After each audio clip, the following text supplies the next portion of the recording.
Maka dari karena ini adalah kurban itu terafdal daripada sedekah sunat. Lihat tuh.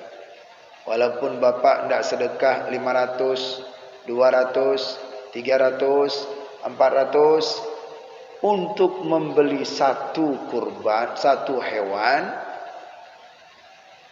ya, satu hewan, maka nilai yang lebih baik itu orang yang berkurban.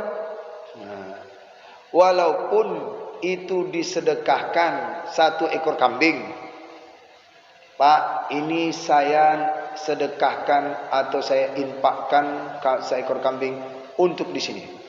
Boleh, boleh, nggak apa-apa. Tapi bunyinya sedekah. Nilainya nggak sama dengan satu ekor kambing yang dibeli oleh orang, satu orang nih, niatnya kurban. Beda. Malah dia lebih afdol. Malah dia yang lebih banyak lagi. 100, akhirnya ketemulah sedekah mereka satu ekor kambing. Adapun saya membeli langsung satu ekor kambing, tapi niatnya kurban. Kalau ini niatnya nggak bisa kurban, 100.000 kurban, 100.000 kurban, nggak bisa. Dia harus satu. Nih. Maka dikatakanlah itu kurban lebih afdal daripada sedekah. Ada ulama mengatakan lagi bahwasannya bila seorang itu dia berkurban lebih baik daripada dia itu berangkat haji tidak sesuai dengan rukun dan syaratnya. Maka nilainya itu luar biasa kalau tidak berkurban itu. Karena dia persoalannya itu masalah iman. Persoalannya membicarakan tentang kurban walaupun dia tak berkurban, maka dia itu dinilai fisabilillah. Berbicara saja, berdiskusi saja tentang masalah itu. Berdiskusi.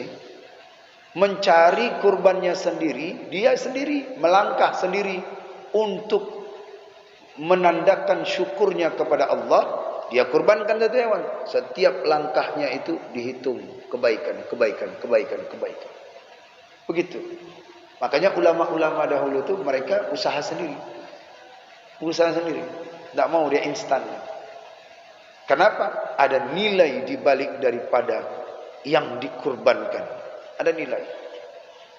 Jadi kalau misalnya bapak ada sedekah, boleh, nggak apa-apa. Tapi jangan disamakan kurban seseorang itu. Yang satu ekor sapi, satu sapi cuman infak dari bulan. Nah, padahal sama-sama sapi, sama-sama kambing, tapi niatnya berbeda. Ini nggak sama ini. Tapi dia dapat pahala. Tapi nilai yang kurban ini tinggi. Besar. Itu dari hukum. Di antara yang mana yang lebih baik. Kurban atau sunat. Sedekah sunat. Maka kurbanlah yang lebih afdal daripada sedekah sunat. Bermula hasil perkataan yang tersebut di dalam Tuhfah. Kesimpulannya nih. Kesimpulannya Syekh Arsyad Al-Banjar mengutip daripada kitab Tuhfah. Beliau simpulkan. Apa kata beliau? Bahwasannya yang dikehendaki dengan ahli bait pada bab kurban ikut itu 3. Sudah? Jadi kesimpulannya di dalam kitab Tuhfah karangan Syekh Ibnu Hajar Al-Haytami, kitab Tuhfah yang 4 jilid, yang kitab yang populer dalam madhab Asy-Syafi'i, ulama-ulama Syafi'i, mujtahid fatwa, itu beliau. Kita merujuk ke sana tuh. Nah, bagaimana bisa kita untuk mengamalkan madhab Syafi'i sementara kitab Tuhfah bisa tak kenal? Jadi ini tidak dikatakan wanita Syafi'i. Maksud daripada ahli bait di sini, kata beliau, kata Tuhfah disimpulkan kata dalam kitab Tuhfah.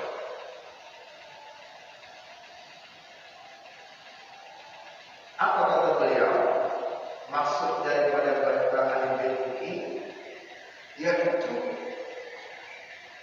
Disimpulkan oleh beliau hasil perkataan yang tersebut itu bahwasan yang dikehendaki ahli bait pada kurban itu 3 kemungkinan. Kata dalam al-Quran ahli bait ini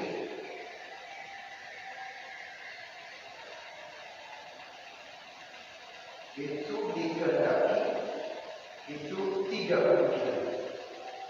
Kemungkinan dalam bahasa Arabnya ihtimal. Satu, ahli bait.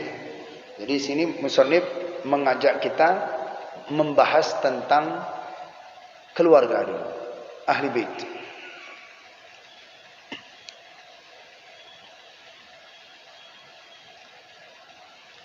Apa kata beliau?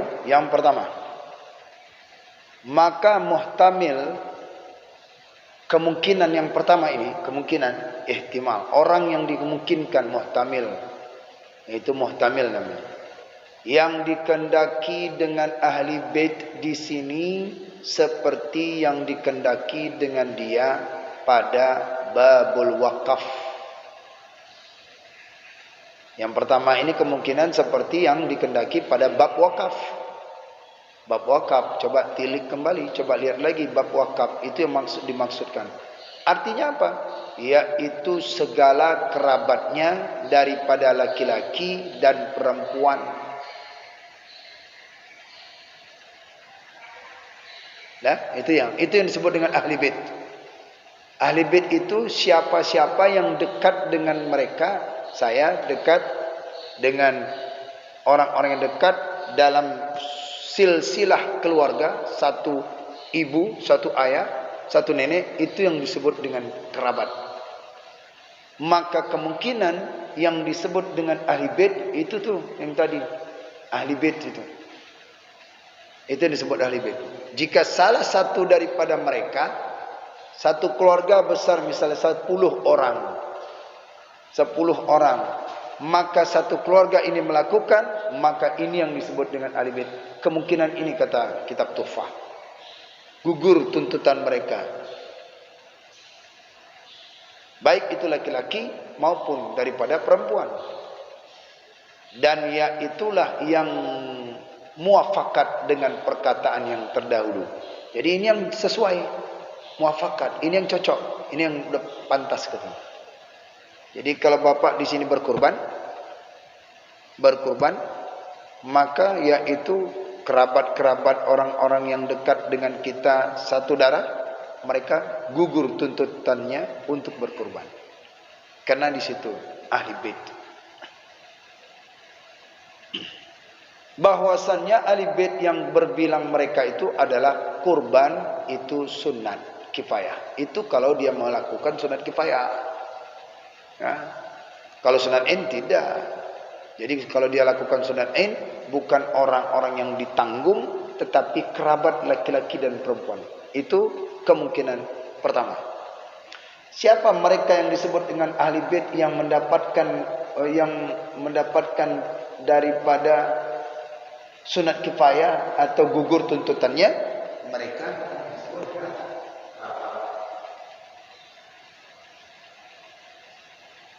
baik laki-laki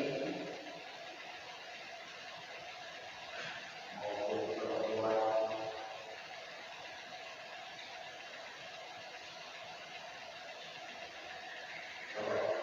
Adik, abang, saudara. Seperti kiasannya di bab wakaf. Nah, dan jika tidak berbilang mereka itu, andai kata, dan jika tidak berbilang, jika tidak banyak, satu keluarga itu kerabatnya itu, jika tiada berbilang mereka itu, maka yaitu sunat ain. Maka yaitu sunat ain namanya. Dan makna keadaan kurban itu sunat kifayah. Makna kondisi yang disebut dengan sunat kifayah itu apa ya? Apa kata kitab? seperti keadaannya disunatkan ia bagi tiap-tiap daripada ahli bait, yaitu gugur tuntut dengan perbuatan yang lain. Gugur tuntut yang lain. Berarti kerabat baik laki-laki dan perempuan, ini yang kemungkinan pertama ya, pendapat yang pertama yang disebut dengan ahli bait itu adalah disebut dengan sunat kifayah. Baik yang laki-laki dan perempuan. Ini ceritanya bukan anak tapi kerabat. Bukan anak tapi kerabat. Kita punya kakak, kita punya abang, kita punya satu orang daripada adik-beradik itu ada yang kurban, semua mereka itu ya, daripada yang disebutkan sunat kifayah. Nah, maksud daripada di sini kondisi yang disebut dengan sunat kifayah ini apa nih? Keadaan yang disebut dengan sunat kifayah seperti katanya keadaan disunatkan ia bagi tiap-tiap daripada ahli bait. Makna ahli bait di sini adalah gugur tuntut dengan perbuatan yang lain. Jadi yang kakak, adik, laki-laki dan perempuan, mereka itu tidak dituntut untuk berkurban. Karena ada satu daripada mereka yang telah berkurban, yang akan berkurban. Ini pendapat pertama. Lanjutnya, masih dalam poin yang pertama. Ya, walaupun gugur tuntutannya, tapi lihat, bukan hasil pahala bagi orang yang tidak mengerjakan dia. Bukan hasil pahala bagi orang yang tidak mengerjakan dia. Paham nih? Ini gugur tuntutan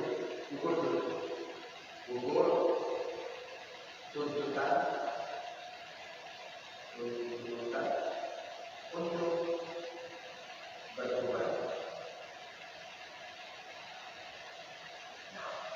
Tapi ini mereka ini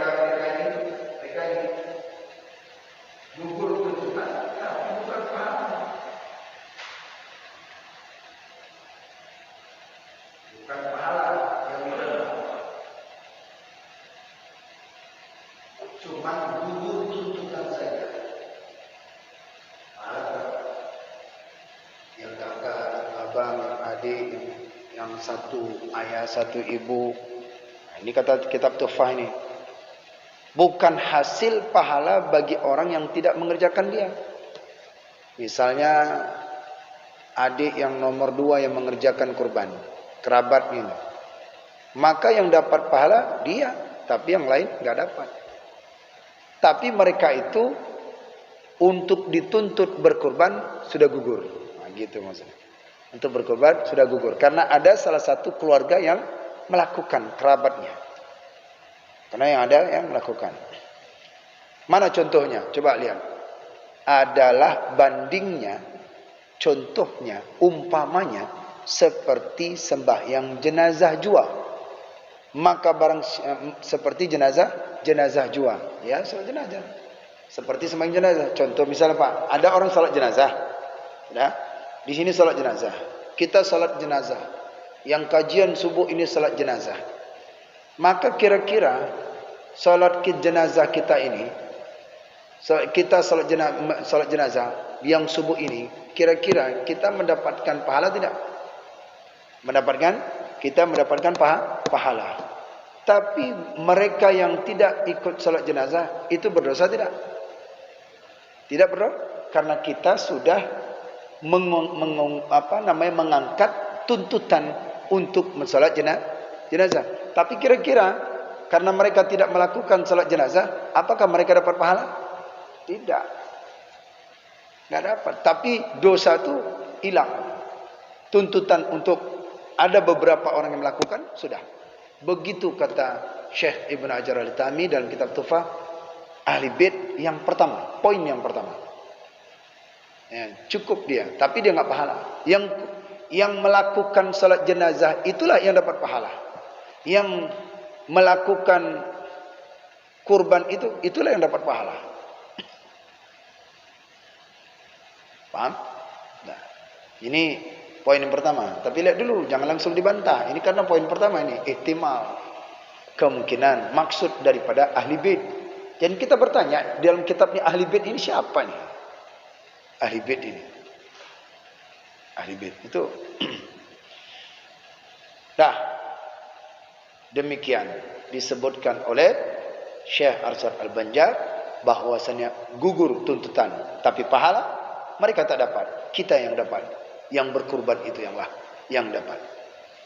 Maka barang siapa berkurban dengan seekor kambing, jatuhlah kurbannya itu bagi dirinya. Jadi enggak ada bagi yang lain. Kurban itu untuk dirinya. Nah, intinya hukum fikih ini jangan dibawa akal lagi nih. Kalau udah di dalam kitab sudah tertera, jangan coba-coba cari akal lagi. Nanti akan ada tuntutan nanti di akhirat. Kita sesuaikan dulu. Jangan sampai kita satu ekor kambing rame-rame namanya mau disebutin. Ini kurban si fulan dari A sampai Z disebutkan namanya. Satu sekolah disebutkan namanya. Kenapa? Mereka ada yang nyumbang 20.000, 50.000. Nah, ini namanya menyalahi syariat, menyalahi fikih. Maka barang siapa berkurban dengan seekor kambing, jatuhlah kurban itu bagi dirinya, bukan bagi yang lain. Tadi dikatakan kurban itu lebih baik daripada sedekah. Walaupun dia sedekah 100.000, 500.000 untuk menutupi kekurangan supaya beli kambing, itu nilainya tak sebanding dengan kurban. Kurban ini yang tinggi nilainya, pahalanya. Nah, siapa saja yang berkurban seekor kambing, maka jatuhlah kurban itu bagi dirinya. Bagi dirinya. Dan hasillah pahalanya bagi jua. Dan hasillah pahalanya baginya jua. Dan hasillah pahalanya baginya jua. Dan dia mendapatkan pahala kurban itu kalau dia kurban sendiri. Tetapi ini cerita tetapi lagi. Tetapi gugur tuntut dengan kurban itu daripada ahli baitnya. Jadi yang keluarga ini Pak hendak mau sunat kifayah, ya, mereka itu tidak dapat yang mengalir pahala itu. Yang kata poin pertama. Tapi mereka itu tidak ada tuntutan lagi. Karena di dalam kitab itu disebutkan adalah berkurban itu bukan satu keluarga, tetapi berkurban itu individu. Nah, satu orang per orang, satu orang. Itu yang dianjurkan. Tapi karena tidak mampu, maka poin yang pertama adalah yaitu satu orang saja sudah cukup. Maka ahli bait ini gugur tuntutannya, tapi dia nggak dapat pahala, gugur tuntutannya. Persoalan gugur tuntutan aja. Nah, ahli bait ini siapa? Kerabat baik laki-laki perempuan, bukan anak. Ya. Tapi kerabat laki-laki dan perempuan yang satu ayah, satu ibu, satu nenek, ini gugur tuntutan mereka. Karena bisa jadi keluarga ayah dan abang mereka itu ada yang tidak mampu, belum sanggup untuk ini. Maka ada adik saja yang melakukan, maka gugur tuntut mereka. Ini persoalan gugur tuntutan untuk berkurban. Tapi pahala tidak dapat. Yang dapat orang yang melakukan sholat jenazah, orang yang berkurban. Itu maksudnya. Dah.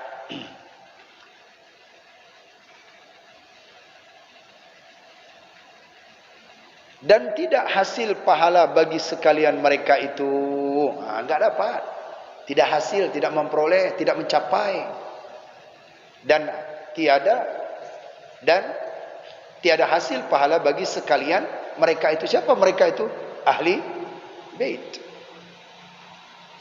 Melainkan, ini ilah, ada huruf istisna, kecuali, melainkan apabila diniatkannya bersekutu ia dengan mereka itu pahalanya. Itu dia. Jadi harus ada niat. Kalau ingin bapak yang pertama ini, poin yang pertama, ahli bait, keluarga, kakak, abang, ya, maka boleh mereka itu dapat pahala kalau diniatkan. Kalau diniatkan. Buktinya siapa? Nabi sendiri meniatkan saat ketika menyembelih. Apa dia? Ketika ya Allah, terimalah dari Allah, Rabbana taqabbal minni ala ummati Muhammad ini Muhammad, umat Muhammad. Bagaimana Muhammad? Padahal kita belum ketemu dengan Nabi, tapi Nabi sudah menyebutkan kita umat Muhammad, umat Muhammad. Maka seluruh umat pahalanya dapat kalau diniatkan. Jadi kalau diniatkanlah daripada si kurbaner itu, ini sunat kifayah saya, maka saya niatkan untuk keluarga saya, kerabat-kerabat saya, semua, maka mereka dapat pahala. Tapi kalau dia kurban ain, sunat ain, ini kurban saya Pak, sunat ain saya, sunat ain saya, dilakukan oleh satu orang ini, maka yang keluarga gugur tuntut, tapi pahala tak dapat. Kalau untuk join pahala dapat, kalau diniatkan. Maka tanya dulu yang kurban itu, niatnya kemana nih? Untuk sendiri atau keluarga atau untuk daripada? Join pahala. Dah.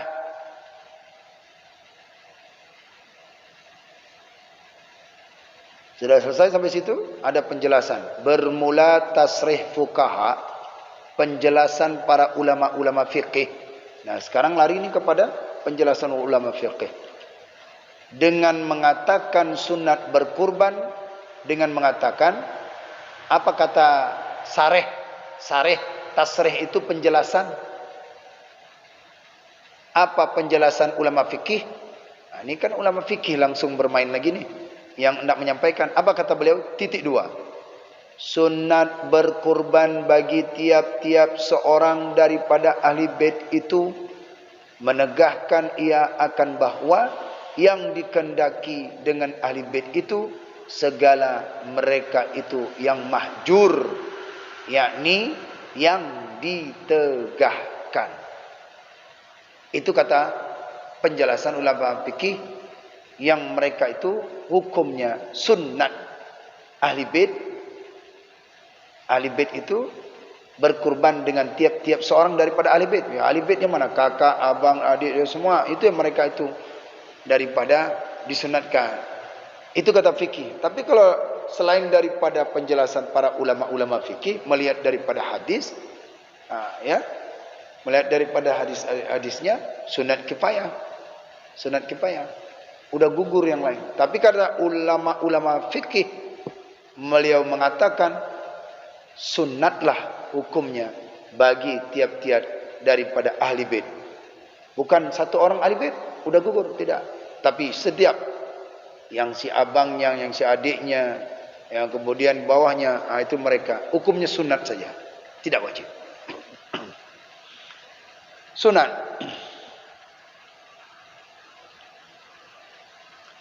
Segala mereka itu yang mahjur. Makna mahjur di sini yang ditegahkan. Dah. Demikian disebutkan oleh Syekh Ibnu Hajar Al-Haytami dalam kitab Tuhfah. Poin yang pertama, jangan salah tangkap. Yang kedua, maksud ahli bait siapa?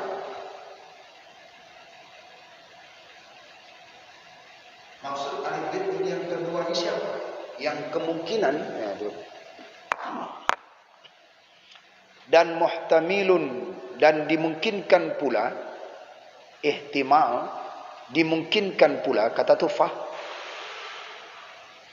bahwa yang dikendakinya dengan ahli bait di sini, maksud daripada ahli bait sini, barang yang menghimpunkan akan mereka itu nafkah seorang, yang memberi nafkah ia akan mereka itu.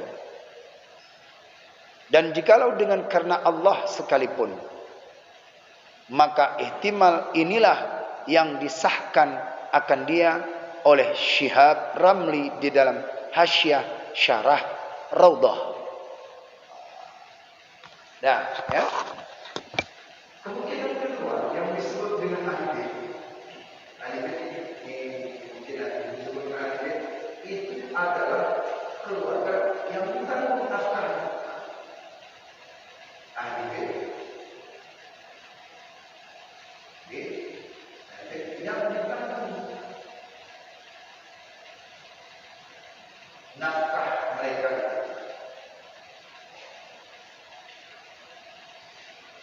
Tapi tidak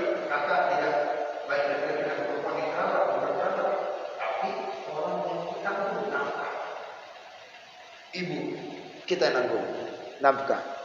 Anak, istri, itu yang kita nanggung. Maka jika salah seorang daripada keluarga itu yang melakukan, terserah siapa saja, baik daripada ayahnya, baik daripada istrinya, baik daripada anaknya, terserah. Yang penting satu keluarga ada. Yang kita nafkahkan mereka itu, nama mereka dipakai istri, boleh. Tapi lihat, diniatkan nggak sunat kifayah itu? Nah itu, diniatkan nggak? Kalau dia itu yang disebut ihtimal muhtamilun, maka ahli bait di sini menghimpunkan akan mereka itu yang dinafkahkan, nafkah seorang yang memberi nafkah ia akan mereka itu. Dan jikalau dengan karena Allah sekalipun, walaupun dia jikalau dengan karena Allah sekalipun dia, maksudnya kalau karena Allah itu apa? Saya berkurban ini untuk Allah. Jadi kan bunyinya tuh nazar tuh kan, karena Allah, milik Allah. Nah artinya bila dia bernazar sekalipun, tapi orang yang ditanggungnya istri, anak, orang tua, anak yang kedua, anak yang pertama, maka mereka itu mendapatkan itu yang disebut dengan ahli bait. Jadi kan kita pertanyaan kita ini, tanda tanya kita, siapa ahli bait? Gitu. Maka ulama menjelaskan, maka ahli bait. Maka kemungkinan yang kedua, inilah yang sahih pendapatnya. Yang dilakukan yang sahih. Yang kedua, yang inilah yang sahih, yang disahkan. Yang disahkan ini sebenarnya distempelkan oleh ulama. Disahkan. Siapa yang mengesahkan itu? Berarti kita mengikut pendapat Syekh Rabi. Dalam kitab Nihayat beliau. Jadi ini yang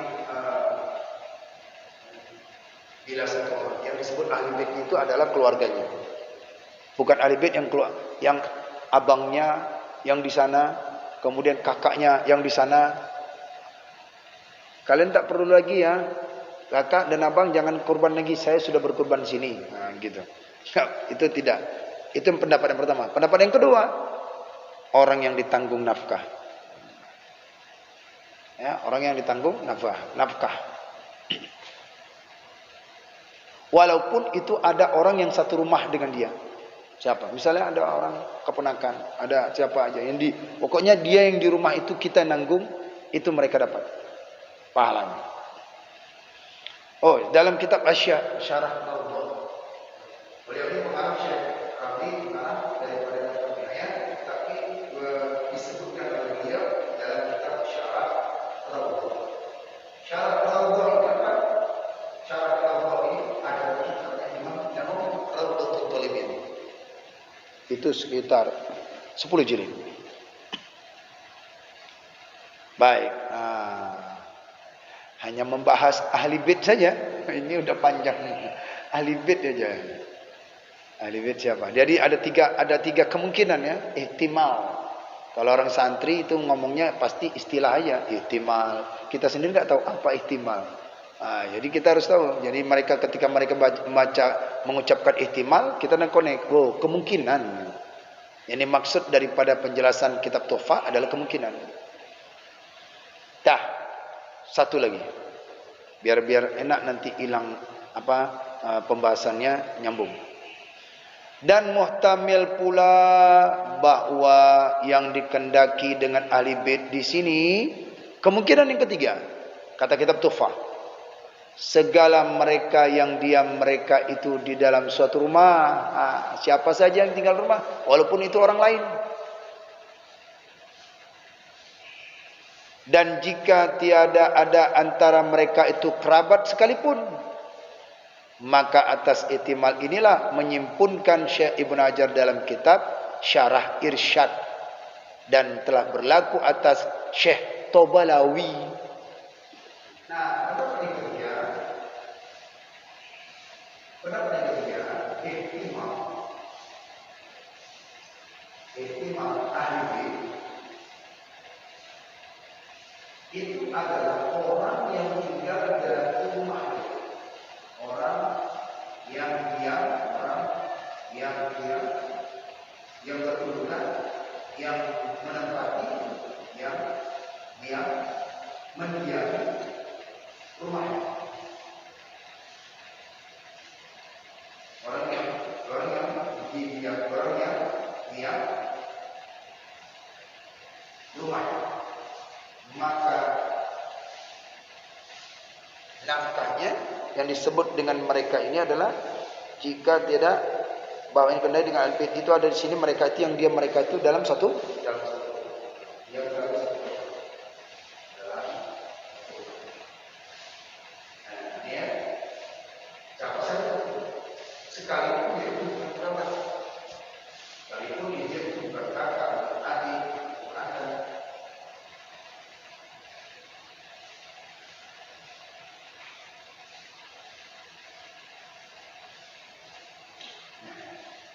Pendapat yang ketiga ini, intiman yang ketiga itu adalah pendapatnya Syekh Ibnu Hajar.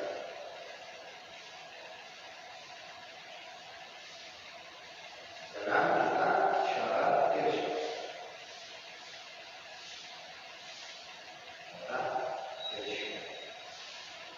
Dan Syekh Al-Balawi,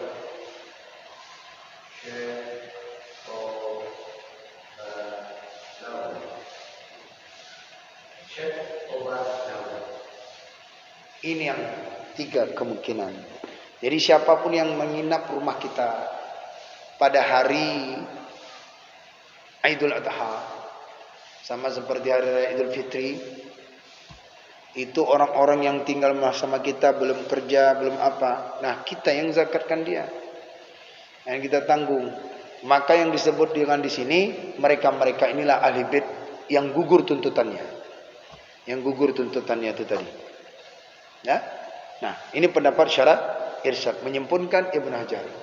Dari tiga ini, ihtimal ahli bait itu siapa? Itulah nomor dua. Nah, itu yang disebut dengan nomor dua. Itu yang sudah distempelkan oleh para ulama. Itu yang sudah disahihkan. Merujuk kepada Syekh Ramli dalam kitab Raudhah. Dan Raudhah itu yang menyebutkan, yang mengarangnya adalah Imam Nawawi rahimallahu ta'ala.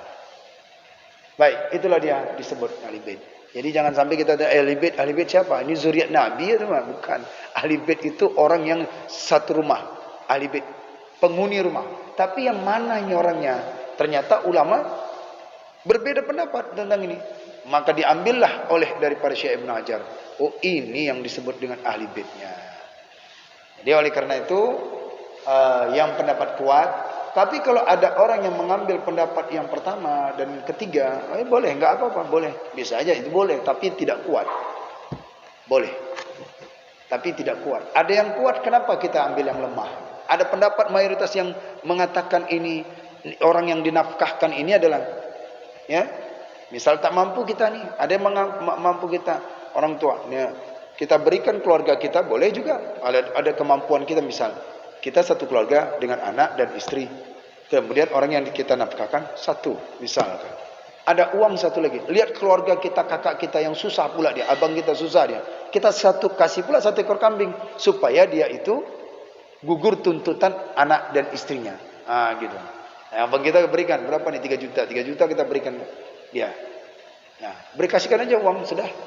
Dan dia dapat pahala untuk kehati-hatian. Maka ambil pendapat yang kedua. Kalau diambil pertama, boleh juga dari cukup satu orang ini aja. Nah, kalau tidak, ambil yang ketiga ini. Ambil yang ketiga apa? Semua abangnya, kakaknya semua, ayo datang ke rumah yuk. Datang ke rumah, aku tanggung semua ini. Itu namanya paket hemat dia. Paket hemat untuk bisa. Tapi dia panggil itu saat mau hari lebaran aja dipanggilnya. 4 hari bapak dia, 4 hari abang kakak sini tinggal sini semua. 4 hari. Makan kita rame-rame. Nah, ini pendapat yang sangat yang lemah.